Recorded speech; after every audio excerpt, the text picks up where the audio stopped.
Vámonos con otro problema de bondad de ajuste. En este caso se nos dice que el año 1972 se publicó en el informe oficial la información siguiente sobre el número de días que fueron internados los enfermos de un determinado hospital de ese año, no, del año anterior, de hecho. ¿Vale? Entonces nos encontramos que un total de 89 enfermos solo estuvo un día internado en el hospital. 152 enfermos estuvo 2 días, 105 enfermos estuvieron 3 días, 165 enfermos estuvieron entre 4 y 5 días, 221 enfermos entre 6 y 9 días, 124 enfermos entre 10 y 14 días, 106 enfermos entre 15 y 30 días y 38 enfermos estuvieron 31 o más días interno en el hospital.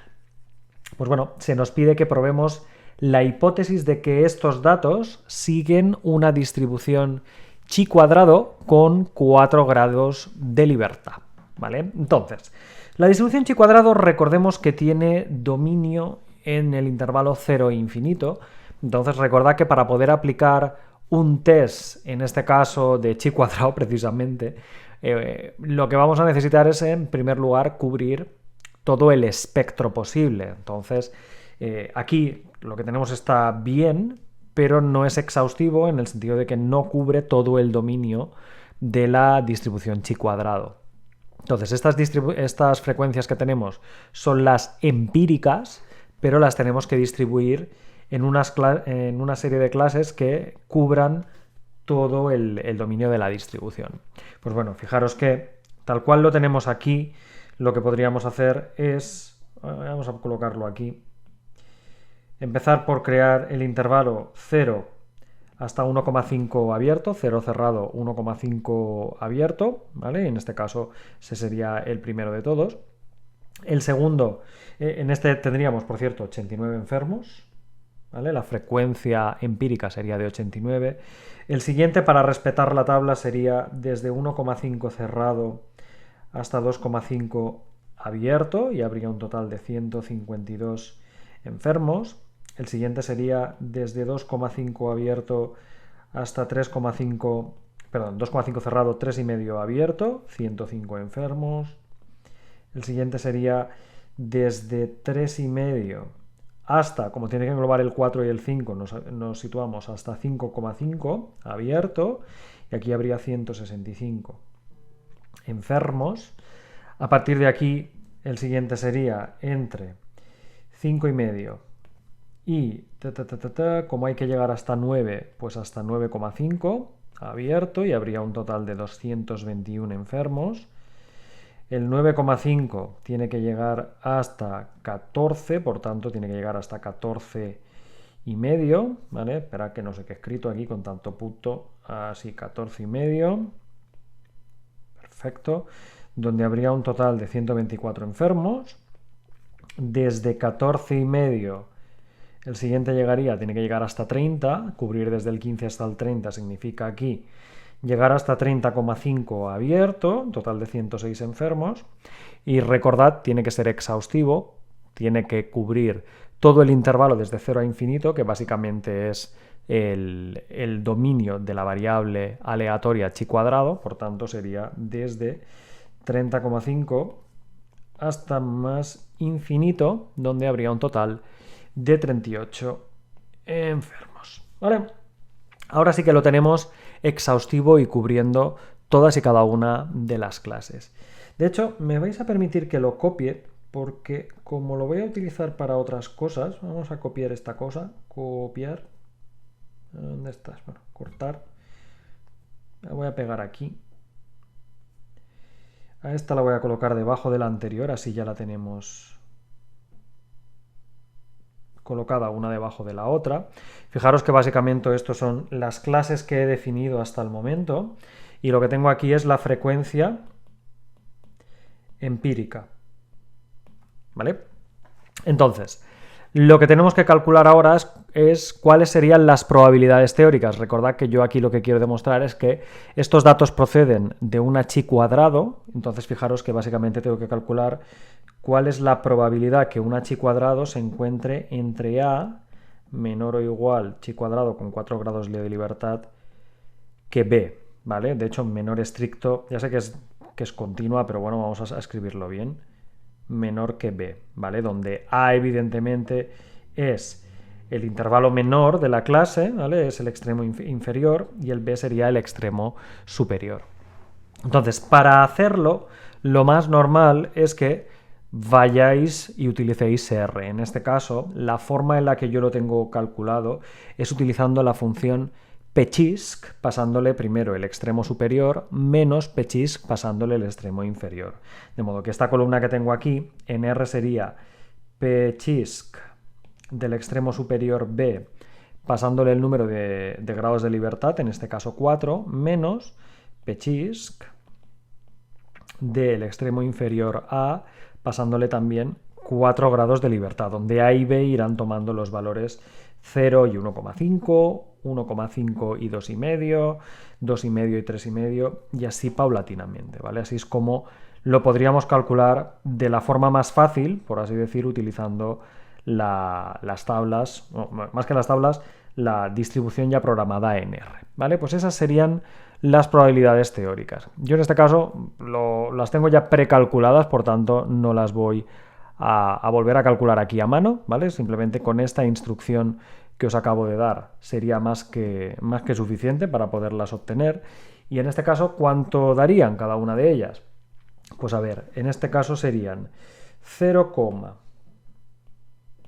la primera sería 0,173, la segunda sería 0,182, la siguiente sería 0,166, más o menos, ¿vale? La siguiente es 0,238, la siguiente 0,189, la siguiente, ojo, 0,0438, 0,00585, estas vemos que ya son más bajitas, y la última sería 0, cuidado, 0,000, ¿de acuerdo? 387. Fijaros que he tenido que poner muchos decimales porque había mucho cero por ahí suelto, ¿vale?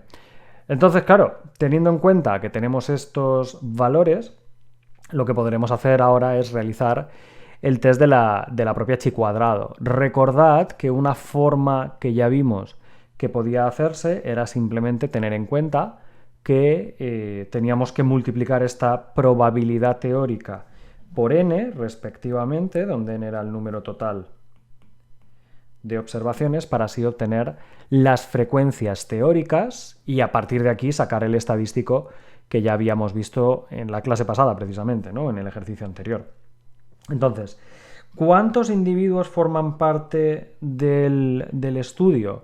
Básicamente hay que sumar el número total de las observaciones que tenemos en las frecuencias empíricas, ¿vale? O sea, tal cual nos los han dado, ya los tenemos disgregados, lo tenemos separado en cada una de las categorías, en cada una de las clases, y simplemente me toca sumarlas para saber cuántas observaciones tenemos. Si hacéis las cuentas, esto es muy fácil, ya está preparado. Hay 1000 personas, ¿vale? Entonces, como hay 1000 personas, ya podéis ver que aquí os he preparado con 3 decimales los datos. Nos encontraríamos que la frecuencia teórica debería ser pues 173 personas, 182 personas, 166 personas, 238 personas, 189 personas, 43,8 personas. Ahora aquí es donde la cosa ya empezará a ser un poco más rara, 5,85 personas.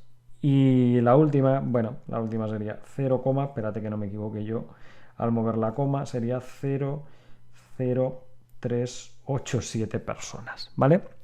En particular esto es importante porque lo hemos hecho a mano y recordad que para que este test funcione necesitamos que todas y cada una de las frecuencias teóricas sean mayores o iguales que 5.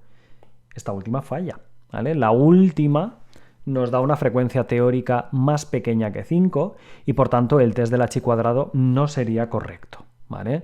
¿Qué hay que hacer? Pues bueno, es bastante simple, lo único que tenemos que hacer es juntar estas dos categorías. Entonces fijaros que por eso ya me lo he colocado aquí aparte. Ahora que lo teníamos separado en dos categorías, si intentáramos hacer un test de chi² no sería exacto. De hecho, si lo hicierais en R, os daría un warning que diría el test del h² habrá hecho una aproximación que será incorrecta, no podéis utilizar 8 categorías cuando una de ellas no tiene suficiente representación, cuando básicamente la frecuencia teórica es más pequeña que 5. ¿Y qué hay que hacer? Bueno, no pasa absolutamente nada, simplemente vamos a corregirlo. Lo que vamos a hacer es, las dos últimas las vamos a juntar. ¿Y qué quiere decir las vamos a juntar?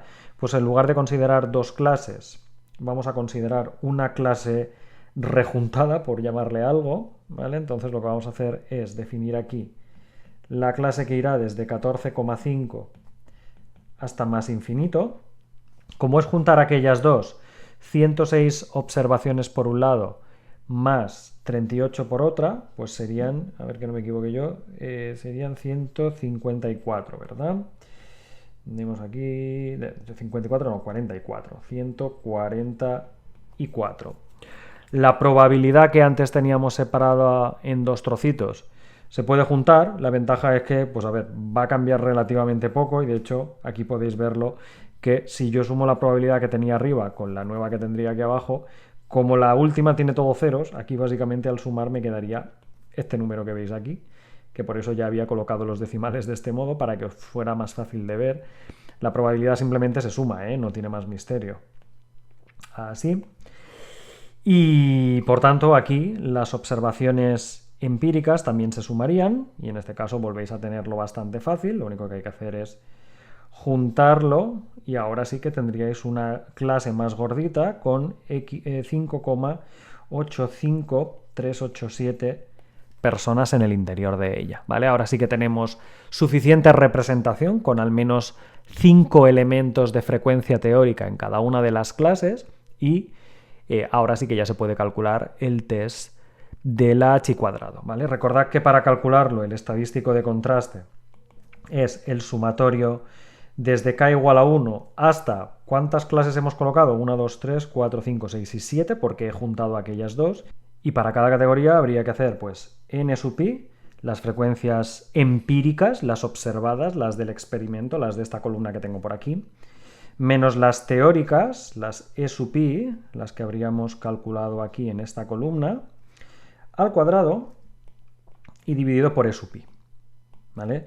No os voy a hacer la suma para que no tengáis aquí 7 sumas por ahí desperdigadas, pero básicamente si lo hacéis da 3499,7 y ya sabéis que si hay 7 clases esto debería seguir una distribución chi² con pues k-1, 6 grados de libertad, ¿vale? Y por tanto, si analizamos el p-valor, ¿cuál es la probabilidad de que una chi² con 6 grados de libertad haya obtenido un valor tanto o más extremo que este x0 o chi0 que hemos calculado, que 3499,7? Bueno, esta probabilidad ya os digo yo que tanto si la calculáis en R como con las tablas y demás, dará aproximadamente 0, ¿vale? De hecho, en R os dará del orden de 10 elevado a menos 16. Por tanto, una probabilidad muy, muy baja, un p-valor muy pequeño y, por tanto, tenemos evidencias más que suficientes para afirmar pues que estos datos no parecen proceder de una distribución chi² con 4 grados de libertad. Recordad que no os lo he escrito, ¿vale? Pero sí que lo podemos escribir.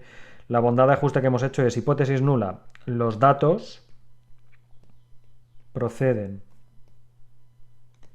de una chi² con 4 grados de libertad versus hipótesis alternativa, los datos no proceden de una chi² con 4 grados de libertad, ¿de acuerdo? Fijaros que si no proceden, si tenemos que aceptar la hipótesis alternativa porque el p-valor es muy bajo como en nuestro caso, pues no sabemos de qué distribución proceden. Lo único que podéis decir es no proceden de una chi² con 4 grados de libertad. ¿Por qué?